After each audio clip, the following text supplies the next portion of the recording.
Bon après-midi, avec des bonnes nouvelles. Et Hachem, les groupes s'agrandissent pour l'Akba Omer, les dames, pour Shavuot, les hommes. Baruch Hashem. Ashrenu matov chelkenu, Ashrenu matov chelkenu, Manayim gorelenu. Ashrenu matov chelkenu, Manayim gorelenu. Ashrenu matov chelkenu, Manayim gorelenu. Ashrenu matov chelkenu, Manayim gorelenu. Ashenu matov chelkenu, manayim yorelenu. Ashenu matov chelkenu, manayim yorelenu. Ashenu matov chelkenu, manayim yorelenu. Ashenu matov chelkenu, manayim yorelenu. Ashenu matov chelkenu, manayim yorelenu.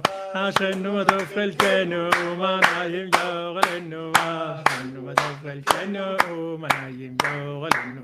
Ashenu matov chelkenu, manayim yorelenu. Ashenu matov chelkenu, manayim yorelenu. Ashenu matov chelkenu, manayim yorelenu. Ashenu matov chelkenu, manayim yorelenu. Ashenu matov chelkenu, manayim yorelenu. Ah les amis, Baruch Hashem, Ashrenu.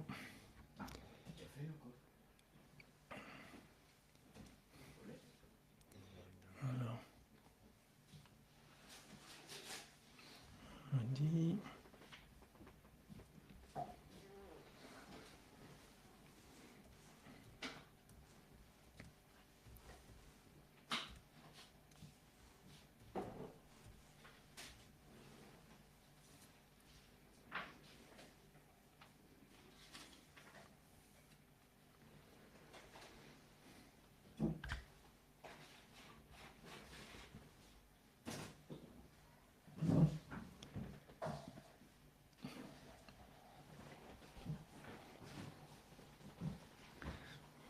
Voilà les amis, shalom à tous et à toutes, Bezrat Hashem.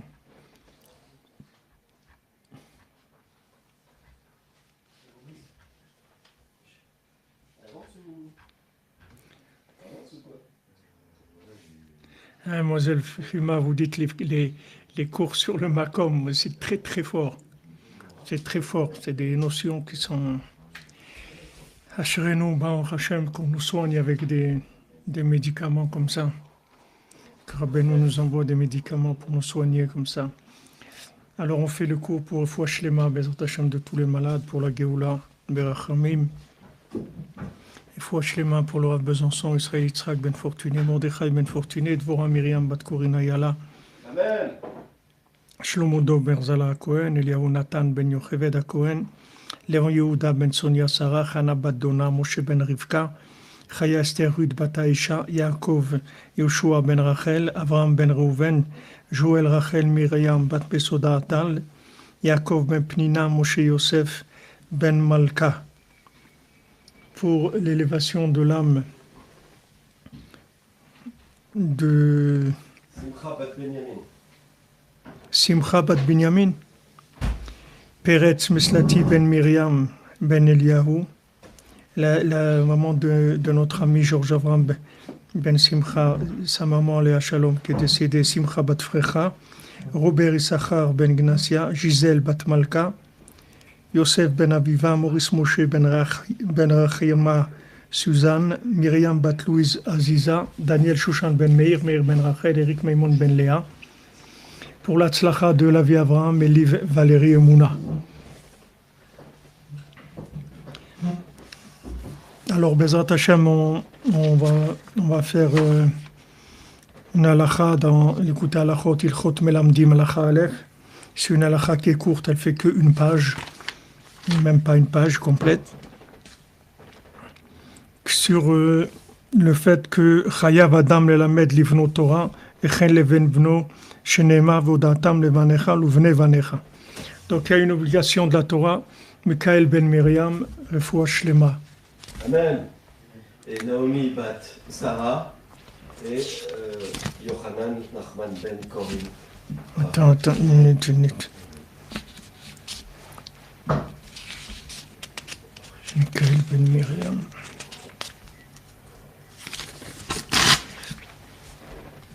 Michael. Ben Miriam. Si tu peux, tu écris les noms Benjamin, tu me les donnes.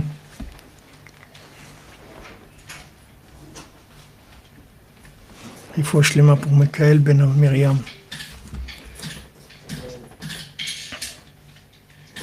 Amen, amen. Alors il y a une mitzvah de la Torah d'enseigner la Torah à son fils et à son petit-fils aussi. Qui bémet amelamed amufrar va'atov hu av livnu. Parce que bémet, le meilleur enseignant qui est au monde, c'est le père pour son fils. Comme la Torah elle nous dit, vous enseignerez à vos enfants, à vos fils. Parce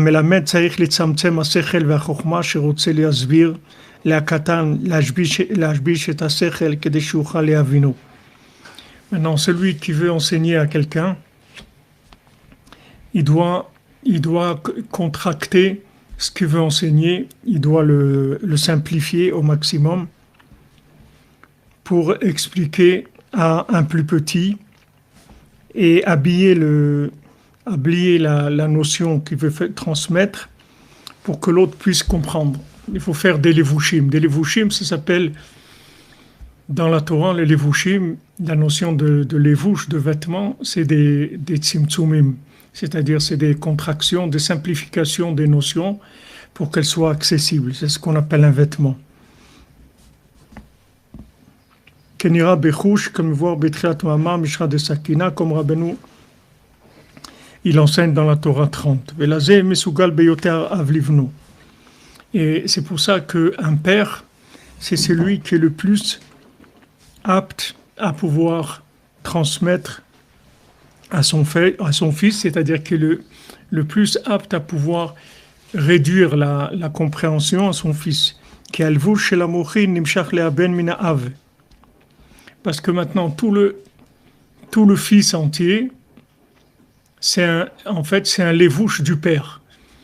Puisque le fils entier, d'où il vient. Comme on voit dans le mendiant aveugle, le cinquième ou le sixième des huit qui ont parlé de la mémoire, celui qui se rappelait quand ils ont coupé le cordon ombilical, celui qui se rappelait quand il était dans le ventre de la maman, etc.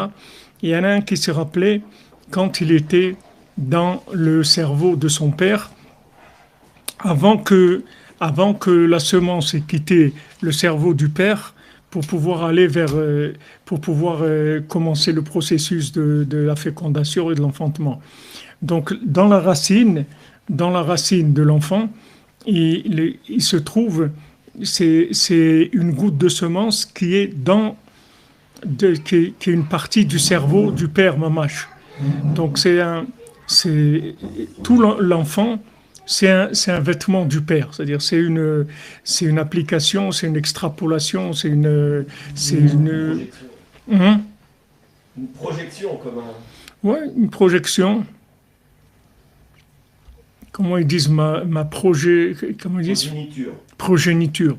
C'est-à-dire que c'est un tzimtzum. C'est comme ça que la Géoula elle va venir, parce que en fait chacun, quand il a un enfant, alors c'est un modèle plus simplifié, et donc c'est plus facile, et en même temps c'est plus clair.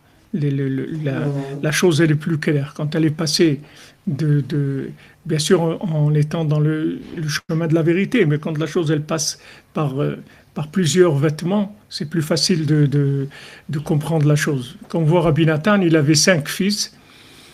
On dit que ces 5 fils, en fait, chacun il avait un point de Rabbi Nathan. Il y en a un qui c'était un grand érudit, un c'était un grand Baal Tzedaka, un c'était un businessman. Non, il avait fait businessman. Tzedaka, érudit. Je connais pas, j'ai pas tous en tête, mais chacun il avait une mida de Rabbi Nathan. Alors chaque enfant, en fait, il est transmission, oui. Et donc maintenant, c'est sûr que le père, c'est celui qui est le plus apte à pouvoir enseigner à son fils, puisque tout le fils entièrement, c'est une partie du père, dans sa racine. C'est-à-dire le père, c'est la racine du fils. Donc, normalement, c'est le père qui est le plus apte à faire ça. שעיקר התבוננות מקבלים על ידי השירות. Alors, non, דהיינו, בשעת התולו, ועל כן, בכל עת יכול האב להמשיך לבושים לבנו, להלביש לבטחו המוחין. Donc maintenant, le père, il peut tout le temps attirer un vêtement à son fils, c'est-à-dire un vêtement, il peut lui amener une notion, que dans cette notion-là, qui lui est accessible, il va pouvoir lui transmettre ce qu'il veut lui transmettre. Il va lui donner un vêtement, il va lui parler de quelque chose, et dans ce qu'il va lui parler, il va lui placer la notion dont il veut parler. Donc soit il va parler explicitement d'une certaine notion, mais à un niveau qui est adapté à l'enfant, soit il va parler d'un exemple, soit il va parler même de choses qui sont profanes, mais dans ce qu'il va lui parler, dans ce qu'il va lui transmettre, il veut lui dire quelque chose, et le père, il est capable de le faire. C'est-à-dire que la Torah, la sagesse qu'il veut lui enseigner, et c'est ce qui est rapporté dans les paroles de Rabbeinu dans la Torah 60, dans laquelle on est, que toute la hitbonenut, c'est-à-dire la hitbonenut, la force d'approfondissement, c'est-à-dire la force de déduction. L'approfondissement, c'est la déduction.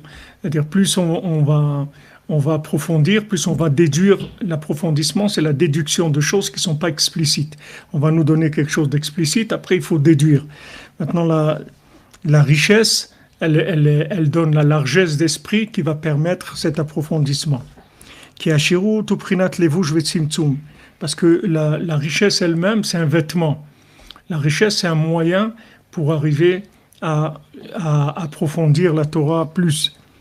Beprinat mitzafon zahav ya'ata. Comme c'est écrit, ya'ete, pardon. Du nord, l'or va venir. L'or, hein? Du nord, l'or vient. Ouais. Mais le mal aussi, on dit, vient du nord. Ouais. Alors l'or, c'est mal? Ben, l'or, dès qu'on parle de tzimtzum, on parle de possibilité d'emprise du mal, c'est-à-dire manque d'évidence. Mitzafon tipatachara, du nord va s'ouvrir le mal, c'est-à-dire l'or, ça éblouit. L'or, ça éblouit, et donc il y a un risque. C'est pas que ça éblouit, c'est des choses plus profondes que ça. Mais au niveau de la, tu vois bien que la ruée vers l'or, tu vois bien que c'est la chose qui détourne le plus le monde. Et pourtant, c'est la chose qui est le plus apte à pouvoir comprendre l'infini dans le monde. En fait, on te donne un moyen de pouvoir approcher l'infini dans un monde fini en te donnant de l'or, de l'argent, de la richesse.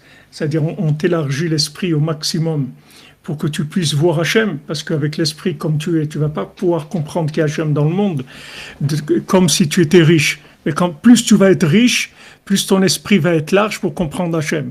Mais tu vois que la plupart des gens, c'est pas vers ça qu'ils vont. C'est-à-dire que la richesse pour eux, c'est une façon de se grandir à eux ou de consommer, etc. Donc c'est là où le Yetzer Hara, il est le plus fort. C'est pour ça que Rabbeinu il te dit tout de suite, il dit laisse tomber ça parce que c'est pas pour toi. C'est-à-dire c'est pas la peine de jouer le grand rabbin parce que c'est pas bon pour toi. Laisse tomber ça. Ne cherche pas la richesse parce que c'est pas bon. Rabbeinu dit il y a quelques personnes qui peuvent gérer la richesse. Et il dit, je m'occuperai moi-même de leur donner ce qu'il faut. Mais toi, ne cherche pas ça parce que tu pourras pas. C'est trop fort. C'est trop fort. C'est comme la musique, c'est pareil. C'est trop fort, tu peux pas. C'est des choses qui sont trop fortes. Tu peux pas. C'est des tzimtzumim qui sont trop forts. C'est-à-dire, normalement, un tzimtzum, c'est un vêtement de révélation. C'est ça un tzimtzum. Quand on parle de contraction, de simplification, c'est un vêtement de révélation. Mais des fois, le vêtement, il est tellement fort au point de vue lumière que ça part complètement dans l'autre côté. Ça se fait récupérer. Ouais, ça se fait récupérer, oui. Donc, c'est pour ça que Rabbeinu l'a dit, je vous ai fait une bénédiction, c'est que vous ne serez pas riche. Donc, la plupart des Breslevers, ils ne sont pas riches. Mais Rabbeinu l'a dit, je placerai quelques-uns pour le besoin de la cause, qui soient riches. Mais la plupart des gens, ils doivent pas être riches. Parce qu'il n'y a pas des gens qui peuvent avoir de l'argent et concentrer d'abord utiliser l'argent pour la largesse d'esprit. En général, les gens ils utilisent l'argent pour la largesse de consommation, pour augmenter le degré de consommation. C'est l'opposé complètement. Parce que là où il y a possibilité d'agrandir de façon extraordinaire, alors il y a une emprise tout de suite du côté gauche, comme dit ici, qui est à Shirut, au Prinat Levush Vetzimtzum, Prinat Mitzafon Zahaviata, chez Ositra Desmol, chez Mishama Tzimtzum. C'est le côté gauche, et c'est de là où vient le côté de la concentration. Et marié, il n'y a pas de problème.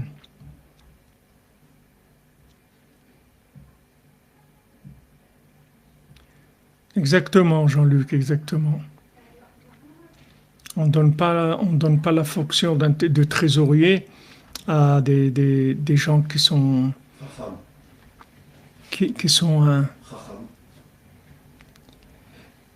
quoi? Chacham. Ouais. On donne à des gens simples.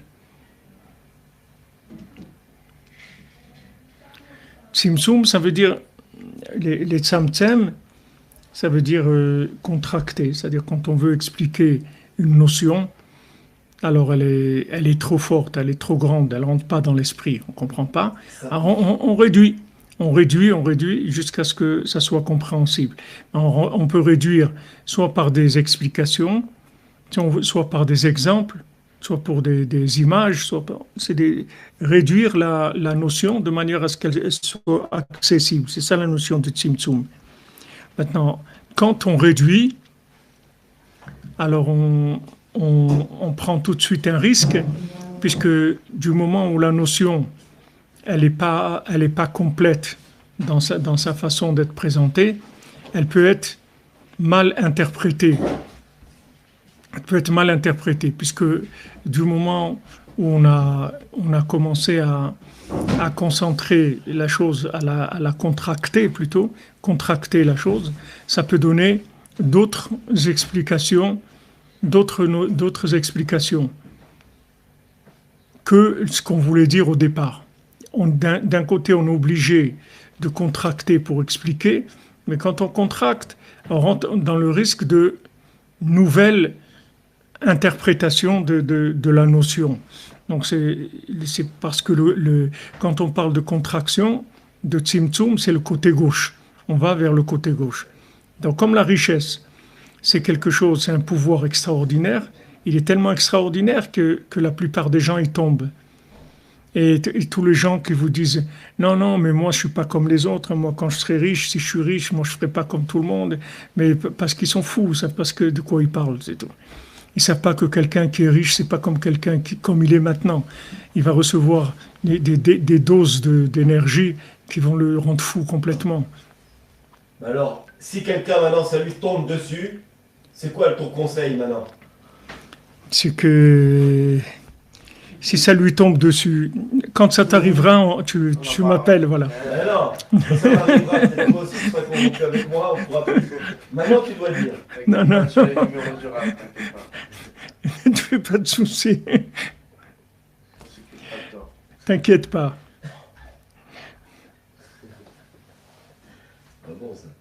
Réduire, oui. Simplifier. T'es entre deux bonnes mains. Venez par ici. Voilà, on réduit la notion, voilà.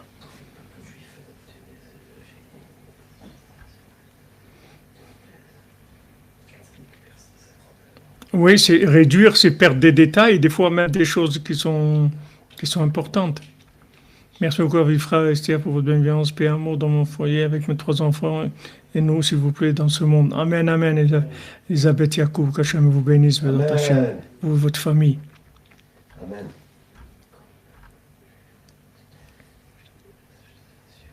Non, non, la Dolce Vita, il vaut pas mieux être riche que pauvre.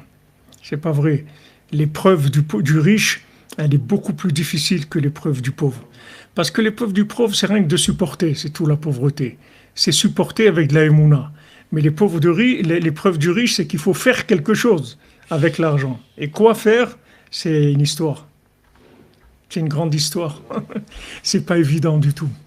C'est pas évident du tout, du tout. Quand il y a eu la guerre du Golfe, il y avait un Baal Tshuva aux États-Unis qui fabriquait des jeeps spéciaux pour le désert. Et quand il y a eu la guerre du Golfe, il s'est enrichi d'un coup parce qu'ils lui ont commandé tout ce qu'il avait. Et il a pas touché l'argent du tout de tout ce qu'il a gagné. Et il a été voir un arabe et il a dit voilà, maintenant j'ai reçu une somme d'argent énorme qui n'est pas du tout ce que j'ai l'habitude de gérer. Voilà, je vous demande des conseils, qu'est-ce que je fais avec ça? Qu'est-ce que je fais avec cet argent-là? Il a dit le Rav. Je sais pas, je n'étais pas là-bas et il m'a pas appelé non plus. Ouais, exactement, comme vous dites, tu vois les célébrités.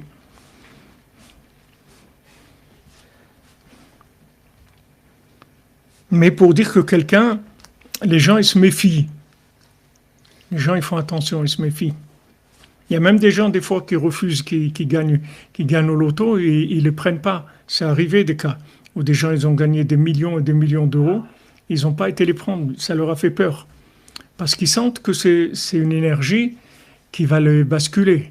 En général, une famille où il arrive un truc comme ça, c'est très rare qu'elle reste normale et ensemble et tout. C'est-à-dire, ils délirent tout de suite, ça part tout de suite.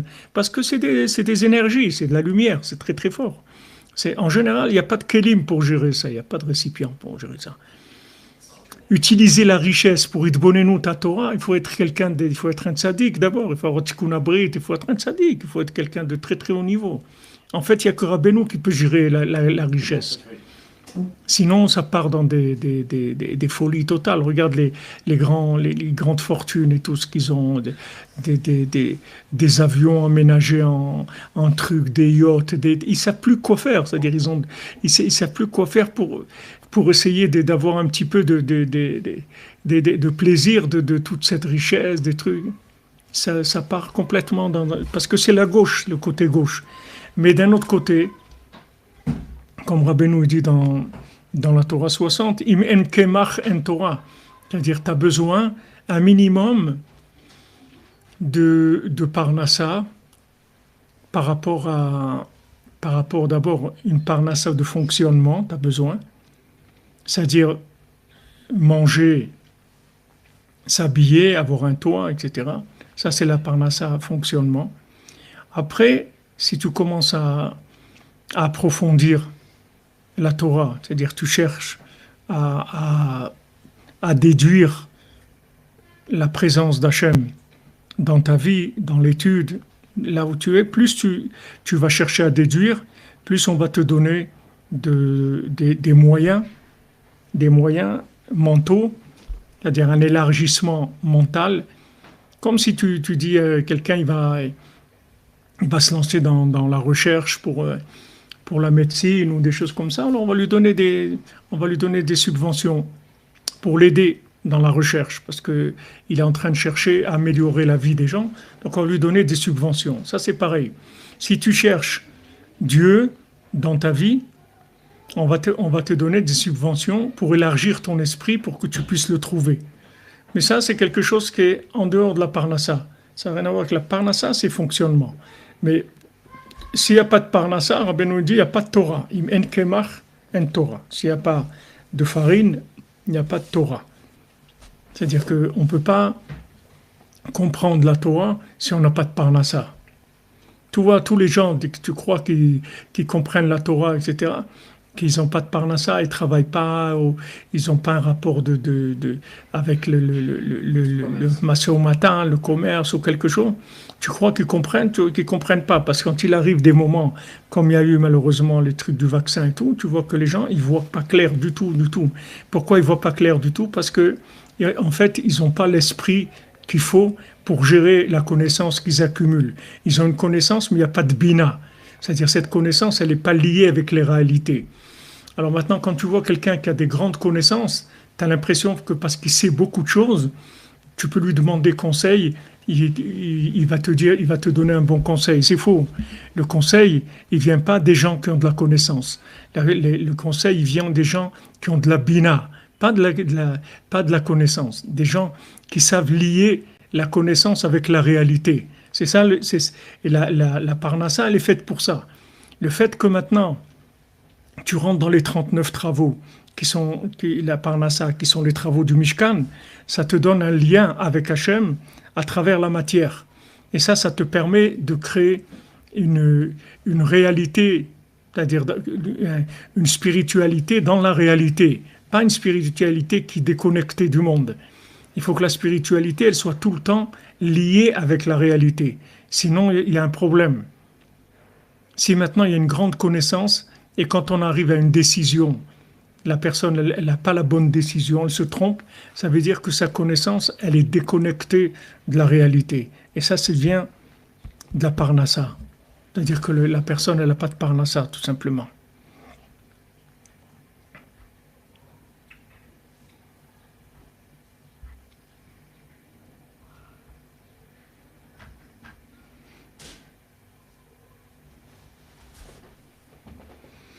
Est-ce qu'il y a, je n'ai pas compris la question, est-ce qu'il y a des métiers de religion quand on a choisi la Torah? Des métiers de religion, par exemple il y a des sophères, chocherettes, tous les métiers qui sont liés avec la halakha, la kashrut, des choses comme ça. Ça, c'est des métiers de Torah, il n'y a pas de problème. Non, la connaissance, la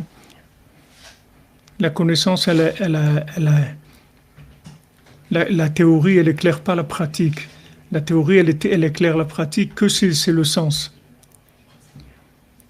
Makifim, les makifim, vous voulez dire, les makifim, ce sont des notions qui sont sous-jacentes, qui sont autour de l'esprit, mais qu'on n'arrive pas à faire rentrer, à maîtriser. Ce sont des choses qu'on ressent. Au niveau, c'est des connaissances ressenties, mais pas inclus dans l'esprit.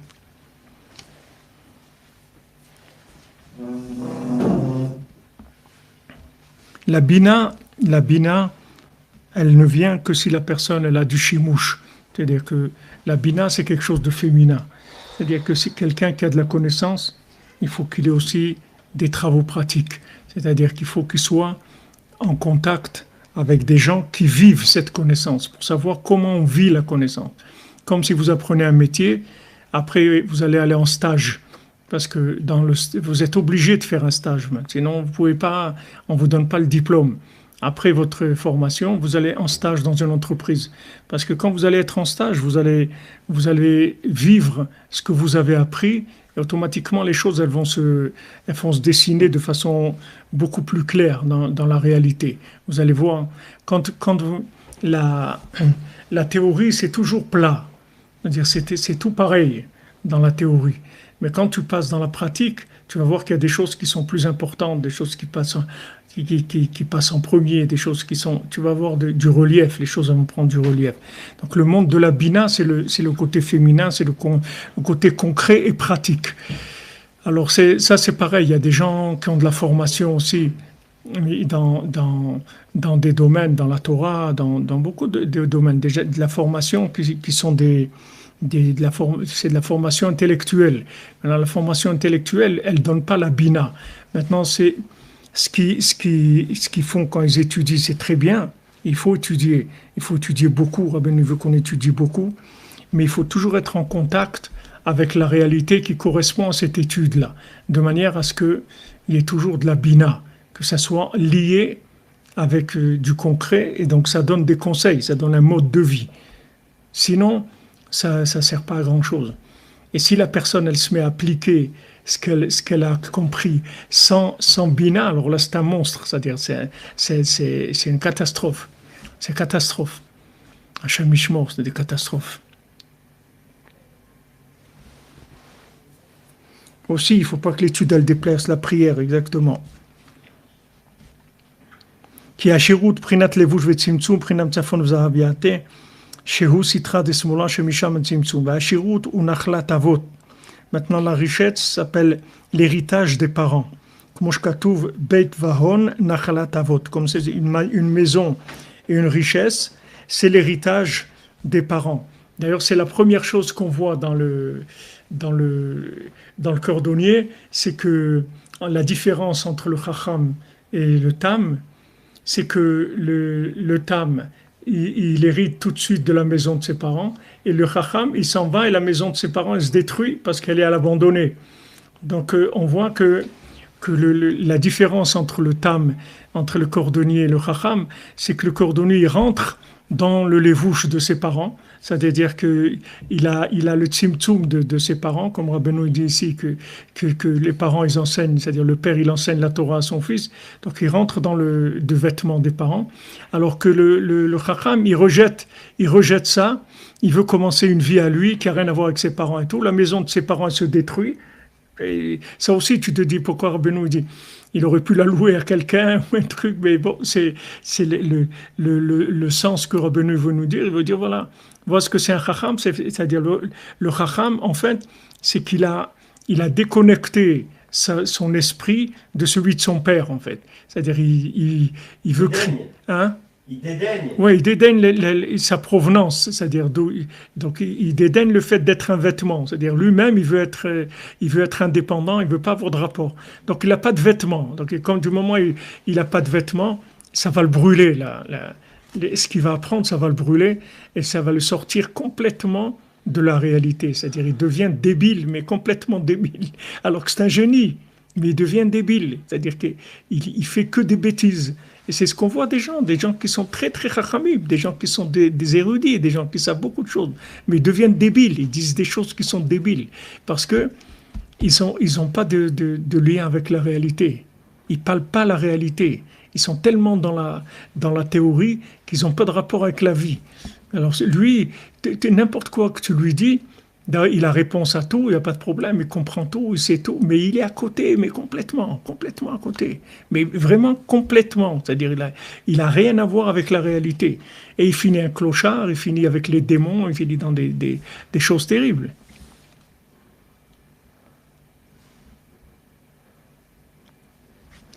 Voilà, manque de bon sens, comme vous dites. Donc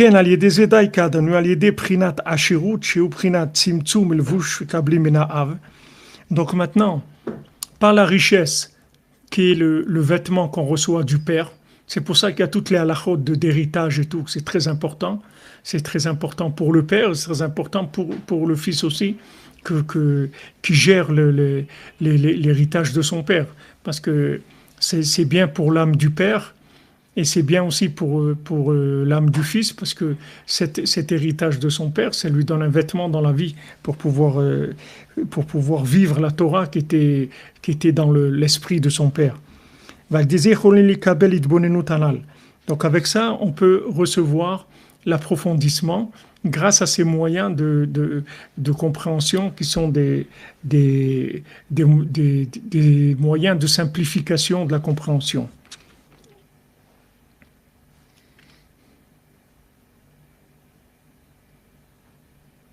Amen, amen, madame, amen. Chaque génération, elle souffre, vous savez, toutes les générations, elles souffrent. Du moment où vous voulez vous rapprocher d'Hachem, ce monde-là, c'est un monde de souffrance, c'est pas un monde de...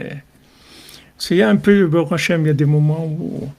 Mais je suis là, mais c'est pas un monde...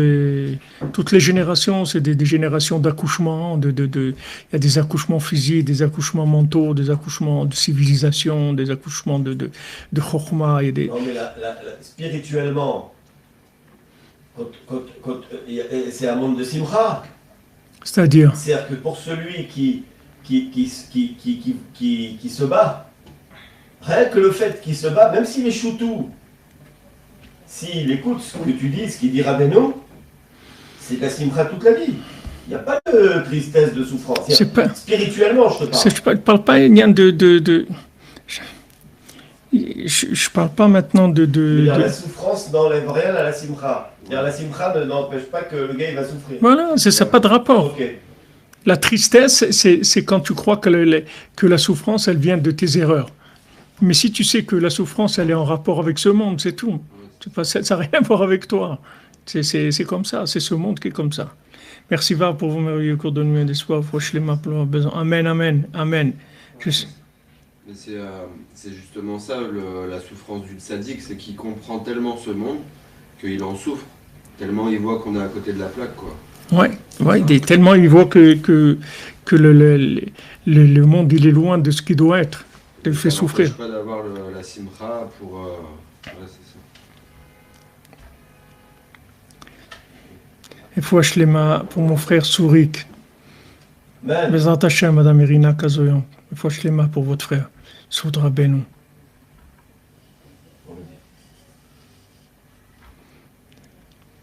Amen, amen. Fois Shlema tous les malades, Bezrat Hashem.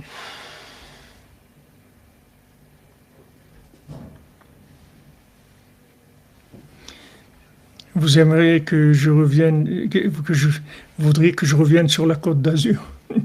J'ai pas de problème, moi. Demandez à Hachem, demandez à Rabbeinu. Ashrenu, Arié, Ashrenu. Bracha ve'atzlacha pour toi et ta famille.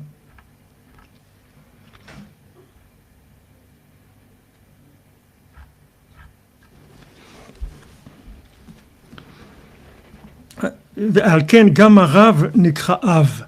Donc maintenant, voilà, on a une autre dimension. Le Rav aussi s'appelle père. C'est-à-dire, quand on a un Rav, nous on a un Rav qui s'appelle Rabbi Nachman, c'est notre père aussi. C'est notre Rav, mais c'est notre père aussi. Donc c'est Baruch Hashem, c'est extraordinaire d'avoir un père comme ça, comme Rabbeinu. Comme je katouv, Avi Rechev Israël.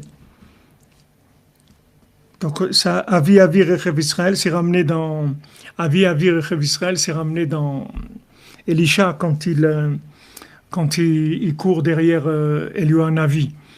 Elisha, c'était l'élève de Eliyahu Hanavi. Donc quand Eliyahu Hanavi il devait monter, il devait mourir, c'est-à-dire il est monté dans le ciel puisqu'il n'a pas eu une mort, disons, conventionnelle. C'est pas une mort. Hein? C'est pas une mort puisque le corps il va avec lui. Ouais, bon, il a disparu de ce monde. Il s'est élevé avec son corps. Il a élevé son âme et son corps.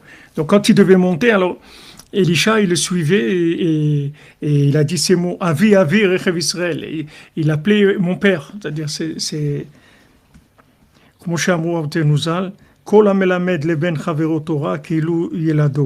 c'est écrit dans la Gemara, dans Sanhedrin, dans le Talmud Sanhedrin, tout celui qui enseigne la Torah à quelqu'un, c'est comme s'il l'avait enfanté. Et Rabbeinu dit dans Sefer Hamidot, même son corps, pas que son âme, même son corps, c'est comme si le maître, il avait enfanté le corps de l'élève.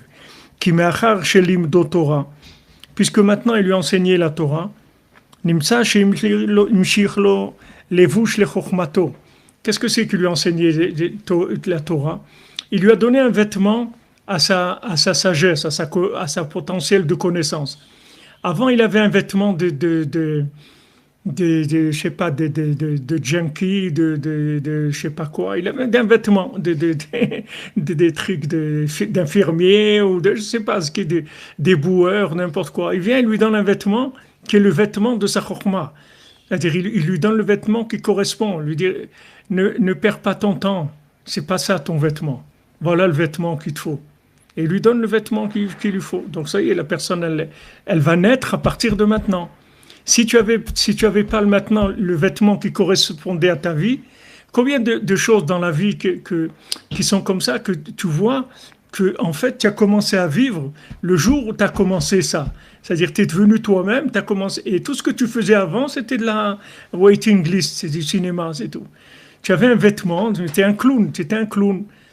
Alors, tu as vu ton copain, il a fait ça. Ouais, je vais aller. Quand on est jeune, c'est incroyable ces choses-là. Quand on a 16, 17 ans, on entend des trucs. Ouais, j'ai un copain, il est parti au Japon, là-bas, il a commencé les trucs, il fait garçon de café, il gagne 1 000 € de pourboire par jour, des trucs, ouais, j'ai envie d'aller là-bas. N'importe quoi, c'est-à-dire les gens, ils vont vers. Des fois, des gens, ils le font. Des fois, les parents, ils arrivent à les maîtriser le temps qui grandissent un peu. Et des fois, non, il part, c'est tout. Il part et des fois, il vit là-bas. Et des fois, il va construire des choses là-bas. Et des fois, si Hachem, il a pitié de lui, à un moment, ça se casse et il revient il trouve son vêtement. Il trouve son vêtement. Au Hachem, Rabbeinu, il donne des vêtements à tout le monde, comme il dit dans Chaim Moran, quand les personnes elles viennent devant la synagogue qu'il y a à Jérusalem, où toutes les âmes elles passent par là avant de monter, alors des fois ils arrivent, elles sont nues, elles n'ont pas de vêtements. Des fois quelqu'un lui manque une manche ou une jambe de pantalon ou un truc, mais des fois il y a des gens, ils n'ont rien, ils sont nus complètement. Et le tzaddik qui vient, il lui donne un vêtement. Mais c'est ce qui se passe avec nous. C'est le tzaddik qui nous avait donné un vêtement, comme dans le conte de Hanouka. Il te donne un vêtement, c'est tout. Et maintenant, tu vis avec ce vêtement. Mais ce vêtement-là, c'est ton vêtement. Le problème, c'est que quand tu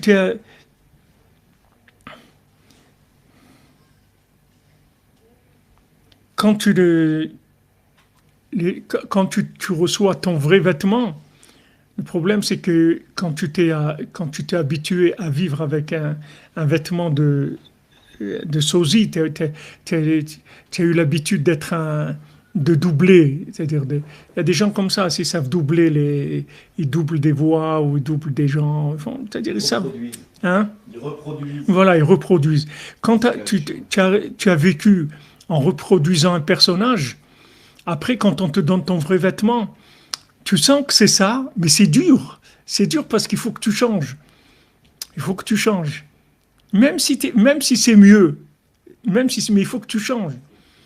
Imagine-toi, on t'a donné une veste avec une manche un peu courte. Donc toi, tu avais l'habitude toujours que ça te permettait de voir ta montre parce que tu avais la manche plus courte. Et maintenant, c'est la manche, elle est plus longue. Alors, c'est une habitude, il faut que tu changes, il faut que tu changes et tout. Des fois, c'est dur. Plus on est jeune, le mieux c'est. Et malheureusement, quand on attend, le changement, il est dur parce que la personne, elle devient plus raide. Elle se durcit, ça devient beaucoup plus difficile. Pour que le roi du tzaddik se diffuse dans ce monde et dans les gens, qu'on arrive à vivre les enseignements du tzaddik. Amen, amen, madame. Amen, amen. Pour vous.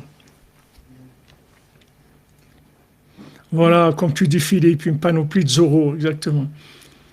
Avoda Zoro. On te donne un. Déjà, Zoro, c'est proche d'un chassid, hein. Ça va, ne commence pas à nous sortir tes addictions de jeunesse. Jette, mon ami, jette. Une trauma pour le Mishkan Ouman, pour la future yeshiva des cordonniers. Amen, amen. Bezat Hashem, Yerushalayim. Les amis, on doit prier pour la finalisation de ces 2 ans, 3 versions, 2 points d'attache vitaux. Amen, amen, Aaron, amen. Amen. Amen, Chazak Ubaou. Donc, maintenant, l'évolution, c'est le changement de vêtements en permanence. C'est pour ça que dans le désert, ils n'avaient pas besoin de changer de vêtements. En fait, leurs vêtements, d'abord, ils ne s'abîmaient pas et ils prenaient la taille quand ils grandissaient, le vêtement, il grandissait avec eux. Ils n'avaient pas besoin d'avoir d'autres vêtements. Les vêtements, ils changeaient avec eux. C'est-à-dire que normalement, l'évolution dans la vie, elle permet d'avoir un vêtement adapté tout le temps. Mais quand on change, quand il y a un changement très fort, comme la tchouva, se rapprocher du tzaddik, le mariage, ou devenir parent, des choses comme ça, qui sont des grands changements dans la vie. Donc ces changements, ils demandent une adaptation et une évolution. Il y a des gens qui refusent. Il y a des gens, ils vivent la chose, mais ils refusent de devenir le personnage qui doit devenir par rapport à la situation. Il y a des gens qui sont mariés, mais ils n'ont jamais été un mari. C'est-à-dire ils sont mariés, d'accord, mais un mari, ils n'ont jamais été. Il y a des gens qui sont un père, mais ils n'ont jamais été un père, parce qu'ils refusent. Ils ne veulent pas ce rôle-là. Et il y a quelque chose qui les dérange dans ce vêtement-là par rapport à leurs habitudes ou aux contraintes qu'ils ont, psychologiques ou je sais pas, mais il y a des choses qui les dérangent. Ils n'arrivent pas à ce changement, à faire. C'est une évolution, c'est une évolution. Donc ce qui est extraordinaire, c'est que le tzaddik te donne un nouveau vêtement. Ce nouveau vêtement-là, c'est ton vêtement. C'est le vrai vêtement. C'est comme ça que tu vas être bien dans ta peau. Avec ce vêtement-là, tu vas être bien. Au début, ça va te demander une adaptation. Après, tu vas te sentir bien. Tu vas te sentir en harmonie avec toi-même. Mais il y a une période d'adaptation. Don Diego, vous dites, c'est le roi David. Don Diego, de la Vega, c'est Zorro. C'est lui. C'est lui Zorro. Ah, c'est-à-dire il était à l'envers. Il enlève le masque. Ah, d'accord, c'est sans le masque. Le tzaddik aussi, c'est d'où l'âme elle vient. Le tzaddik connaît toutes les âmes.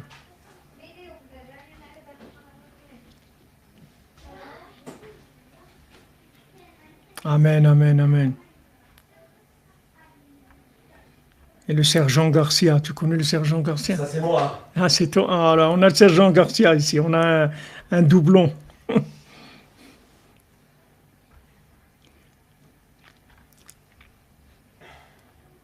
Joyeux anniversaire à Père Daniel. Réussite et santé. Amen, amen. Amen. Combien de temps ça dépend le degré de soumission et de joie. Il faut beaucoup de soumission, beaucoup d'émouna. Amen, amen.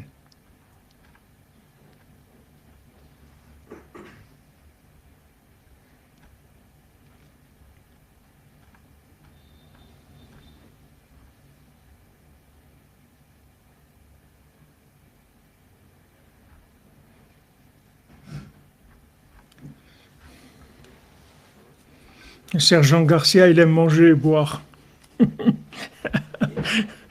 Il est énorme, tu dis. Un clown. Un clown. C'est ça, les clowns. C'est-à-dire, c'est des clonages. Nous, on est une société de clonage. On nous a donné du prêt-à-porter. C'est-à-dire, on a du prêt-à-porter de style d'individu. Alors, tu choisis maintenant les catégories d'abord. Catégorie, tu veux intello, business, artiste, truc, voilà. Ok, tu as choisi ta truc. Maintenant, là-dedans, qui est-ce que tu choisis? Celui-là, celui-là, celui-là, celui-là. Voilà, tu choisis et on clone. Voilà. Alors, tu commences à apprendre les attitudes, les vêtements, les trucs. Et si tu choisis pas, tu te fais rejeter, tu te fais défoncer. Non, mais tu peux pas vivre. Tu peux pas vivre, tu peux pas aller à l'école. Tu vas aller à l'école, il faut qu'on te mette quelque part. Tu peux pas.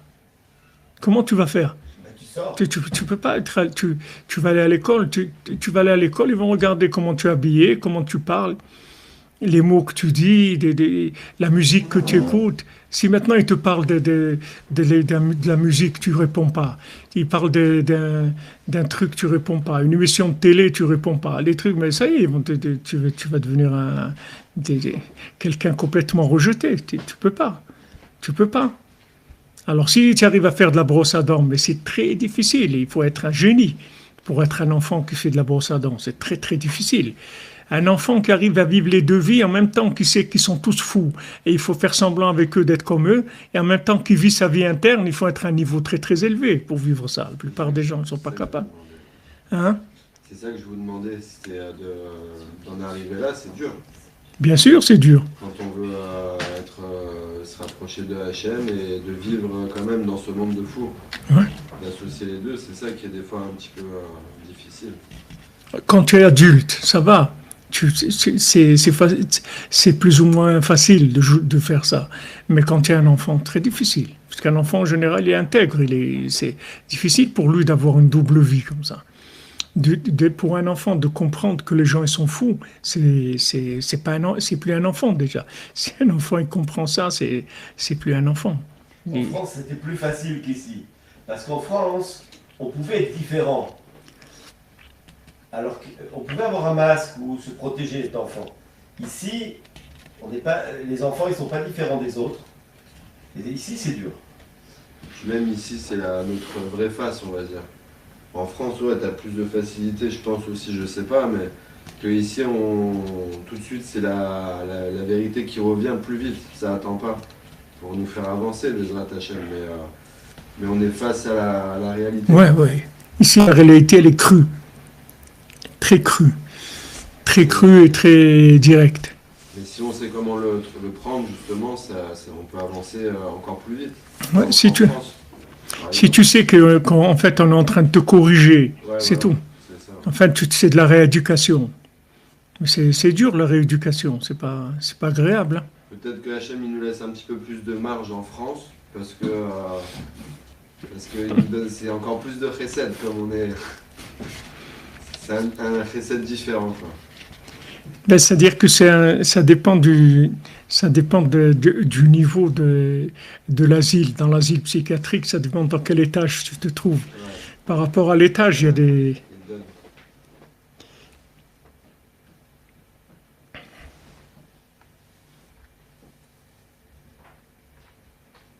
C'est très fort en Israël. La Bina, elle est très forte.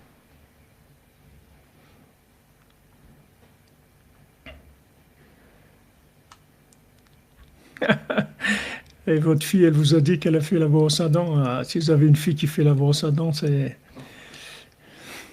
Abu Hashem, Bliaïna.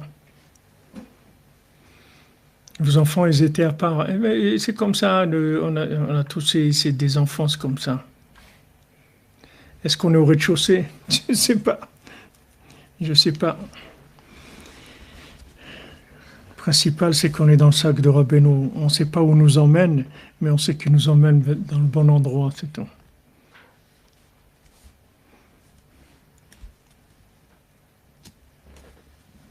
Qui blosait Yevchar le Lamed.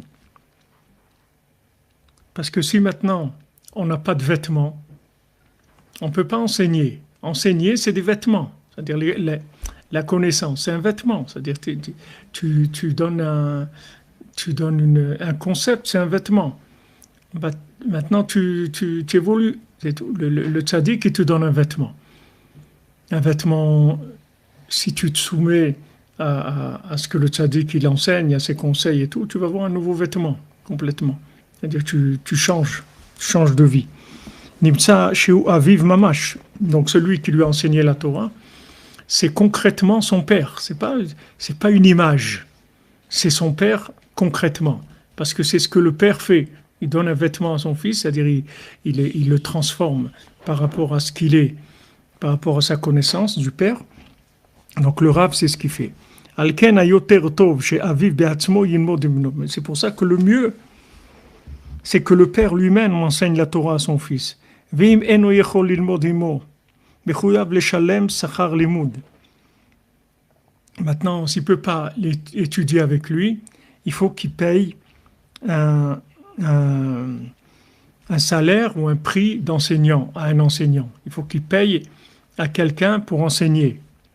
Comme c'est écrit dans le Shulchan Aruch, qui prinat sachar limud shemeshalem av ba'ad bno.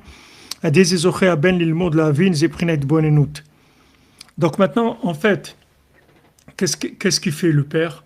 Normalement, le père, il doit enseigner lui-même.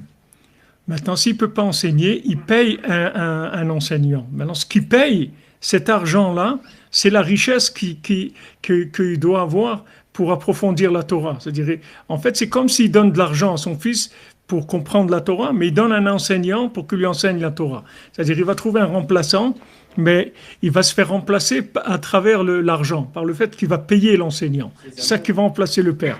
C'est de l'amour, c'est son sang, son argent. Ouais. C'est lui-même, c'est son énergie. C'est juste un moyen pour lui partager la Torah. Oui, c'était pour lui enseigner la Torah. C'est-à-dire que de là aussi, il faut voir que c'est mieux de payer. Il faut payer pour enseigner la Torah. Ou tu enseignes la Torah à ton fils, ou tu payes pour qu'on lui enseigne. Mais ne mets pas dans des trucs gratuits. Parce que il faut que tu payes. Parce que l'argent, il va remplacer ce que tu aurais dû faire toi. Le vêtement que tu aurais dû fabriquer toi en tant que père, il va se fabriquer avec l'argent que tu vas donner à l'enseignant. Donc l'enseignant il reçoit l'argent, ça veut dire qu'il reçoit un vêtement de ta part pour ton fils, en fait. Et avec ça, il pourra enseigner à ton fils. זה בחינת התבוננות שמקבלים על ידי השירות שהינך להטבות. שהוא שכר לימוד שמשלם האב בעד בנו, שעל ידי זה מקבל התבוננות. Donc maintenant, l'argent que tu as donné à l'enseignant, parce que normalement un enseignant de Torah, il n'a pas le droit de prendre de l'argent. C'est-à-dire on ne peut pas prendre de l'argent pour enseigner la Torah. Mais on donne un salaire à quelqu'un, on le paye parce qu'on lui prend son temps et il ne peut pas aller travailler ou faire du business, alors on lui donne de l'argent. Compensation. Voilà, c'est une compensation, mais elle ne paye pas l'enseignement lui-même. Alors quand le père il donne de l'argent à l'enseignant, en fait, qu'est-ce qu'il a fait? Il a donné une possibilité de tzimtzum à l'enseignant pour qu'il puisse le transmettre à son fils, parce que lui, il est incapable de le faire, soit parce qu'il n'a pas le temps, soit tout simplement c'est un ignorant, ou il n'a pas les midot, les capacités de le faire. Mais il faut payer pour ça, c'est le mieux, c'est le mieux.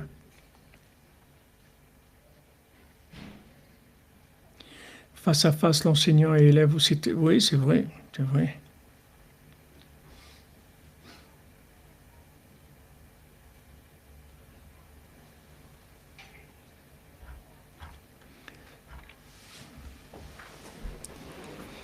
וכל זה דהיינו התבודדות עם הלבוש. דהיינו בחינת העשירות שהיא נחלת אבות, כל זה מקבלים מן האריכות ימים שהוא בחינת זקן. Maintenant, cet approfondissement de la Torah, qui est un vêtement, qui est l'héritage des parents, tout ça on le reçoit par la longévité qui vient de l'ancien, du mendiant aveugle. Prinat Atik, ancien. Prinat Aboua de Abba, comme il dit là-bas, le père de mon père. Comme voir Sham Bema Maranal, Ain Sham Etev. Comme c'est ramené dans la Torah 60, il va bien voir là-bas. Prinat Shechayav Azaken Elamed et Ben Bno Torah. Donc on voit qu'il y a une obligation au grand-père d'enseigner la Torah à son petit-fils aussi. C'est pas que à son fils. Abba, bois. Comment t'as dit? Non, c'est en araméen Aboua de Abba, c'est-à-dire le père de mon père. Rabbi nous rapporte là-bas, c'est le Zohar. Il rapporte sur le, comment on appelle, le caroubier, qui lui a dit que, pourquoi tu plantes un caroubier? Il dit parce que moi, quand je suis venu dans ce monde, j'ai trouvé qu'il y avait un caroubier. Parce que le caroubier, ça pousse qu'à partir de 70 ans. Donc quelqu'un il a vu quelqu'un âgé, il dit c'est sûr que lui, il va pas le voir, les résultats de ce caroubier-là, les fruits. Il lui dit, c'est du chesed pour ceux qui vont venir. Pour que Nathan Moshe Chaim Ben Johara trouve son zivug pendant ce mois de Nissan, il reste quelques heures, et qu'on puisse rapidement vous voir à Lyon. Amen, Yann, on va dire Amen. Amen, Shem vous bénisse, Bédat Hashem, Bracha Ve'atzlacha.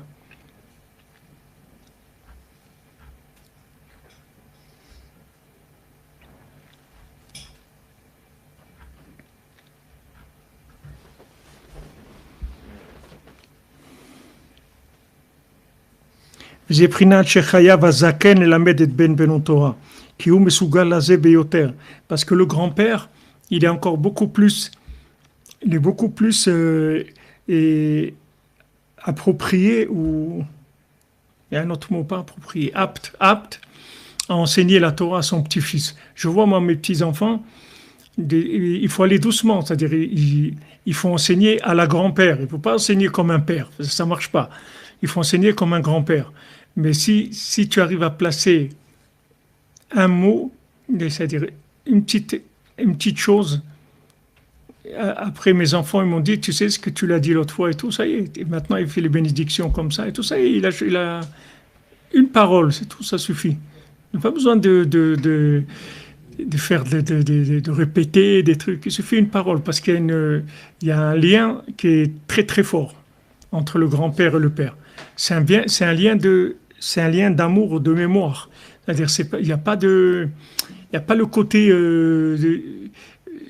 des parents, qui est le côté éducateur, truc et tout. Il a que le bon rôle. Le grand-père, il a que le bon rôle. Il n'y a pas de problème. Il a le beau rôle. C'est-à-dire quand il dit quelque chose, c'est très important pour les petits enfants. Voilà, exactement. Il n'y a pas de conflit sur l'éducation, exactement. Ki shoresh haTorah v'itbonenut tzarich zeh ben lekabel hu prinat zaken.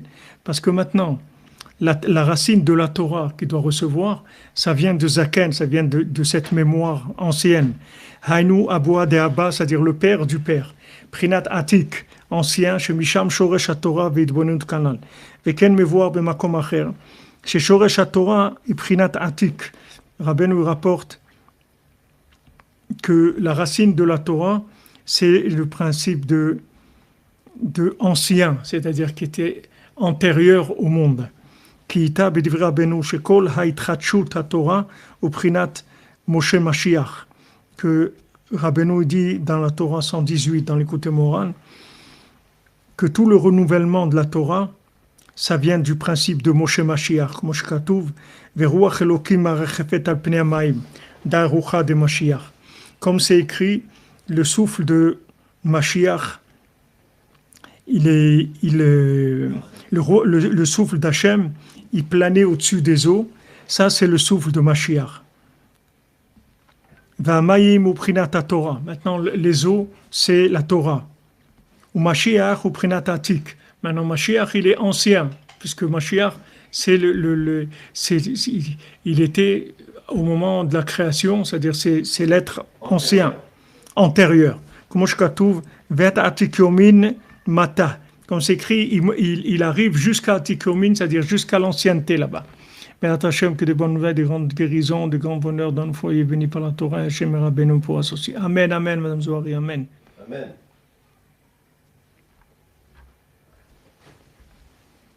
Nimsa, chez Shoresh HaTorah ou Prinat Atik, Prinat Mashiach. C'est-à-dire la racine de la Torah, c'est Atik, c'est Mashiach. C'est-à-dire que le principe de la Torah, sa racine, c'est le Mashiach. C'est-à-dire toute la Torah, c'est la Géoula, c'est Mashiach. Toute la Torah, elle a été donnée pour ça. C'est-à-dire que la Torah, c'est pas qu'un mode de vie ilchatique pour vivre dans la halakha et uniquement pour faire le Ratzon Hashem. Toute la volonté d'Hachem quand il nous a donné la Torah, c'est Mashiach. C'est-à-dire, le but, c'est la délivrance, c'est d'arriver à la délivrance, à la conscience parfaite. Donc ça, c'est un passage que je veux, Bezat Hashem, qu'on commencera, on finira en même temps la halakha, Bezat Hashem, dimanche. Si Mashiach, c'est l'antériorité, c'est l'antique. Ouais. L'antique. Alors ça veut dire, et que toute la Torah, c'est Mashiach. D'ailleurs, on dit Torah Moshe, Moshe Emet, Torato Emet. Ça veut dire la Torah, c'est Moshe. Ouais. Donc, et Moshe Mashiach. Donc la Torah, c'est Mashiach. Ouais. Alors c'est-à-dire la Torah, c'est le temps. Puisque le propre du Mashiach, c'est d'englober le temps. Ouais. Donc la Torah, en fait, c'est un espace de temps, c'est le temps. La Torah, c'est le temps, puisque maintenant, du moment où quelqu'un est décédé, il n'est pas tour de mitzvot, c'est fini. Parce que toutes les mitzvot et tout, c'est une gestion de ce monde, c'est tout. C'est de la gestion de temps, d'espace, de lieu, de mesure, etc. Donc ce monde-là, c'est la matrice du monde, c'est la matrice de gestion du monde, la Torah. Mais le tzaddik, il est avant ça. C'est pour ça que ça passe par Moshe Rabbeinu. Pourquoi la Torah, elle doit passer par Moshe? Pourquoi c'est Moshe qui donne la Torah? Parce que la Torah, c'est lui. C'est lui-même, la Torah. Ah, mais c'est pas que le temps. Parce que c'est aussi, dans la Torah, il y a aussi le Olam Haba, il y a aussi les choses du Olam Haba, qui sont au-delà du temps. Non, mais pas dans la Torah elle-même, comme elle nous a été donnée dans la halakha. La halakha, c'est la gestion de ce monde. Maintenant, l'autre dimension, elle commence après. Mais la Torah, comme elle nous a été donnée, et l'obligation qu'on a de vivre selon les règles de la Torah, c'est pour ce monde-là. Mais Moshe, c'est la Torah elle-même. C'est lui, la Torah. Comme la Gemara, elle dit, que comment ils sont bêtes, les gens, ils se lèvent devant le Sefer Torah, ils ne se lèvent pas devant le tzaddik. Il dit, mais le tzaddik, il est plus grand que le Sefer Torah. Parce que le Sefer Torah, il vient du tzaddik. La Torah, elle vient de Moshe Rabbeinu. Parce que Moshe, c'est Mashiach, c'est-à-dire que c'est lui qui a le souffle de vie de la Torah. Amen, amen, Bezat Hashem. Que des bonnes nouvelles. Ashrenu matov belkenu, manayim yor alenu. Ashrenu matov belkenu, renouveau spirituel לחדש ימינו קדם. מהנאמן יצחק, ברכה והצלחה. שכנו מה טוב חלקנו.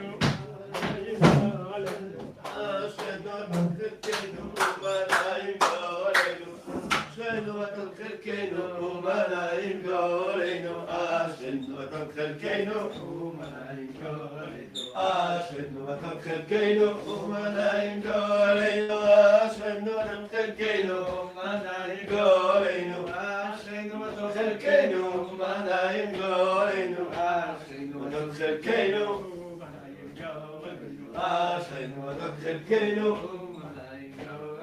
אשרינו מתן חלקנו ומנעים גורלנו, אשרינו מתן חלקנו ומנעים גורלנו, אשרינו מתן חלקנו ומנעים גורלנו, אשרינו מתן חלקנו ומנעים גורלנו. Merci les amis, merci à vous, merci d'être là, merci de votre présence, et de votre soutien, de votre participation à Shurenu. On se retrouve à 4 heures pour Bezrat Hashem. Écoutez la route sur la paracha.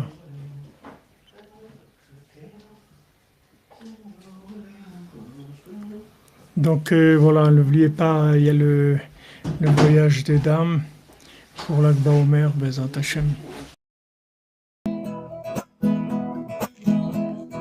אשרינו מה טוב חלקנו ומה נעים גורלנו, אשרינו מה טוב חלקנו ומה נעים גורלנו, אשרינו מה טוב חלקנו ומה נעים גורלנו, אשרינו מה טוב חלקנו ומה נעים גורלנו.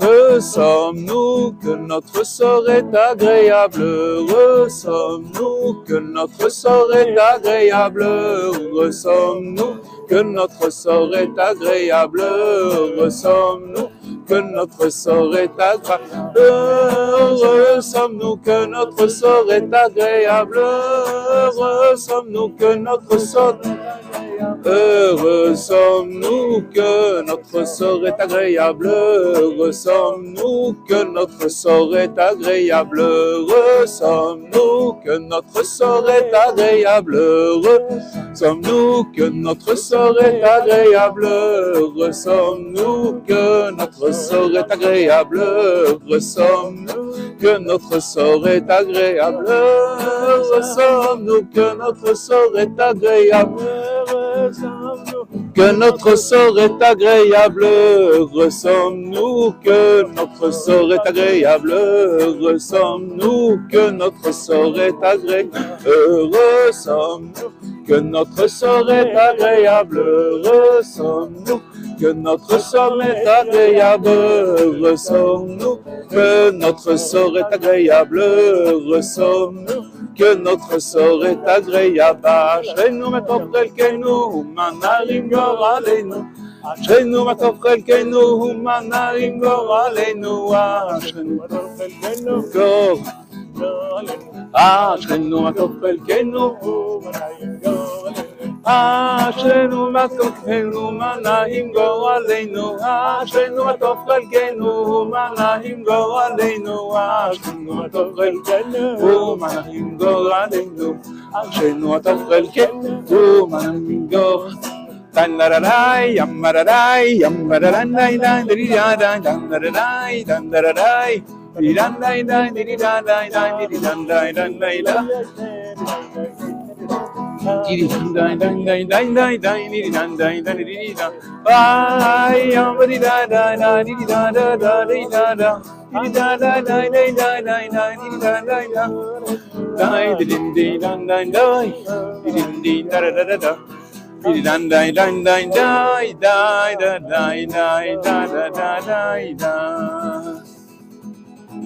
אשרינו